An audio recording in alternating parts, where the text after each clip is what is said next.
minded and all that, so I probably shouldn't make fun of it.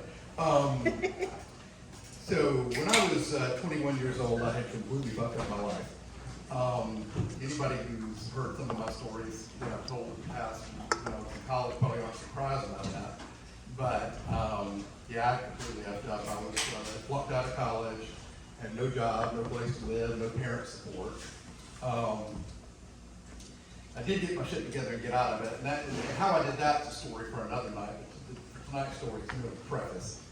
So in 1990, I finally graduated, the proud owner of a degree in English and a degree in communications in the middle of a recession. So, my dreams of riches had to be delayed for a while. I went to work at Ruby Tuesdays as a waiter.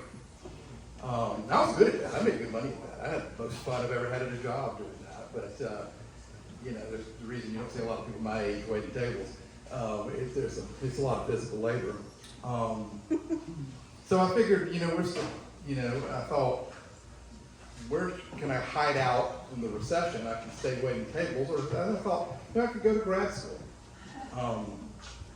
So I decided what I wanted to do is I wanted to go to law school. Decided to go to law school, and I took the LSAT. I did really good on it. And then I ordered my transcripts from Mercer and looked at my academic record and my grades, and oh no, not the consequences of my own actions. And I kind of backed off from it. I just didn't think I would have any chance of getting into law school. And I just decided what I would do would be get the general manager of Ruby Tuesdays to recommend me into the management training program, and I could be a manager of Ruby Tuesdays. It seemed like a solid career.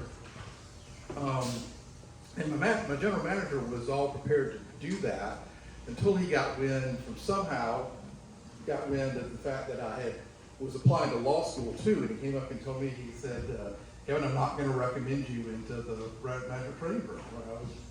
I was shocked. I said, I'm one of your best employees. You know that I can do this. I can do a great job doing this. He goes, I know you could, but you need to go to law school. I said, I don't know that I can get into law school. He said, you can work yourself to death, at least get paid decently for it. And I said, yeah, I don't know if I'm going to get in. He said, I'll tell you what. He said, if you don't get in, come back to me. We'll revisit the management training program. So, and I just didn't think with my grades I was going to be able to get in. And I still applied to 3 of the 4 Georgia law schools. I didn't apply to Emory because, come on. But I applied in order of how they were ranked by the University of Georgia, Georgia State, and to Mercer. And, time went by and I hadn't heard anything. And Georgia was my first choice. I really wanted to go to UGA. So my wife suggested that she said lawyers are pushy people, so they probably were looking for pushy people for law school. So what you should do is go schedule an appointment with the dean of admissions and talk to him and sell yourself. I said, well, that didn't sound much like me, but okay, why not give that a shot? So I did, and I went and got my transcripts, and I color-coded them and divided them between when I was just playing at school and when I flunked out versus when I went back and I got really good grades and I got departmental honors. And I sat down with him and went over all that, and I told him that unlike a lot of these kids that were going to be applying for law school straight out of college, and mommy and daddy had always paid for everything, they never faced any adversity, they didn't, their resilience was unknown. I had been out there. School kicked my ass the very first time, knocked me down, laid me out. But when I got back up and I got back into it, I kicked school's ass the second time. I've been out in the real world. I'm slinging food and waiting tables. You know what I'm capable of. You know what my resilience is. You need to let me in this law school class.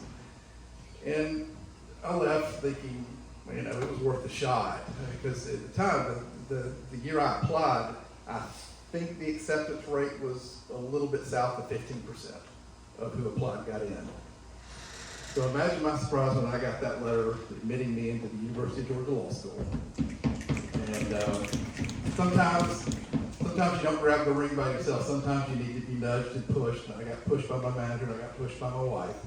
And here I am 30 years later, slinging food for a living.